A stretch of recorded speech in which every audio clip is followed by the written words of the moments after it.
মার্কিন president Donald ট্রাম্পের জন্য এটি এক অস্বস্তিকর মুহূর্ত, কারণ হাত মেলালো ড্রাগন আর হাতি, যার প্রতিনিধিত্ব করে বিশ্বের প্রায় 280 কোটি মানুষের। বিশ্ব রাজনীতির মোড় ঘুরিয়ে দেওয়া এই ঘটনাটি নতুন বাস্তবতা তৈরি করেছে।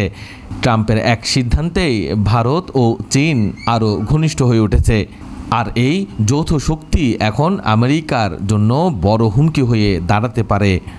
রবিবার চীনের তিয়ানজিনে মুখোমুখি বসে বৈঠক করেছেন প্রেসিডেন্ট শি জিনপিং ও প্রধানমন্ত্রী নরেন্দ্র মোদি।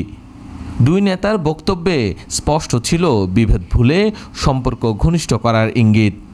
শি জিনপিং বলেন, চীন ও ভারত বিশ্বের সবচেয়ে জনবহুল দুটি দেশ। বন্ধু প্রতিবেশী হিসেবে একে অপরের পাশে থাকা জরুরি।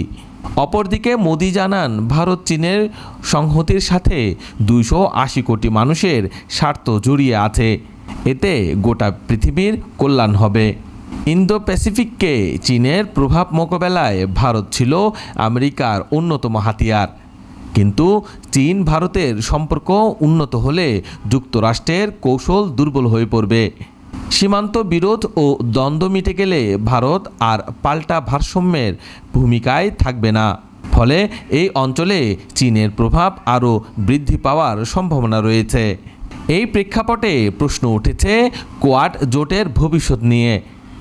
যুক্তরাষ্ট্রের নেতৃত্বে গঠিত কোয়াডে ভারত, জাপান ও অস্ট্রেলিয়া ছিল গুরুত্বপূর্ণ অংশীদার, কিন্তু চীন ভারত ঘনিষ্ঠ হলে এই জোট অকার্যকর হয়ে পড়তে পারে। ইতিমধ্যেই তার ইঙ্গিত পাওয়া যাচ্ছে। এই বছরের দিকে কোয়াড সম্মেলনের জন্য ট্রাম্পের ভারত সফরের কথা থাকলেও তিনি সেটি বাতিল করে। আমেরিকা ভারতকে বিকল্প সরবরাহ ব্যবস্থা ও প্রযুক্তিগত অংশীদার হিসেবে দেখছিল, যাতে চীনের উপর নির্ভরশীলতা কমানো যায়।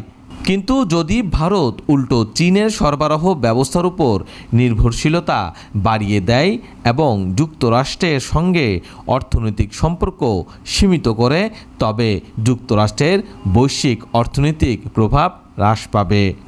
চীন ও ভারত উভয় বহুমেরুর বিশ্ব ব্যবস্থার পক্ষে, অর্থাৎ কোনো একটি দেশ এককভাবে আধিপত্য বিস্তার করবে না।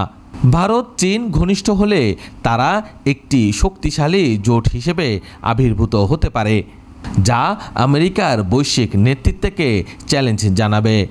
এই জোটে যোগ হতে পারে রাশিয়ার ভ্লাদিমির পুতিনও।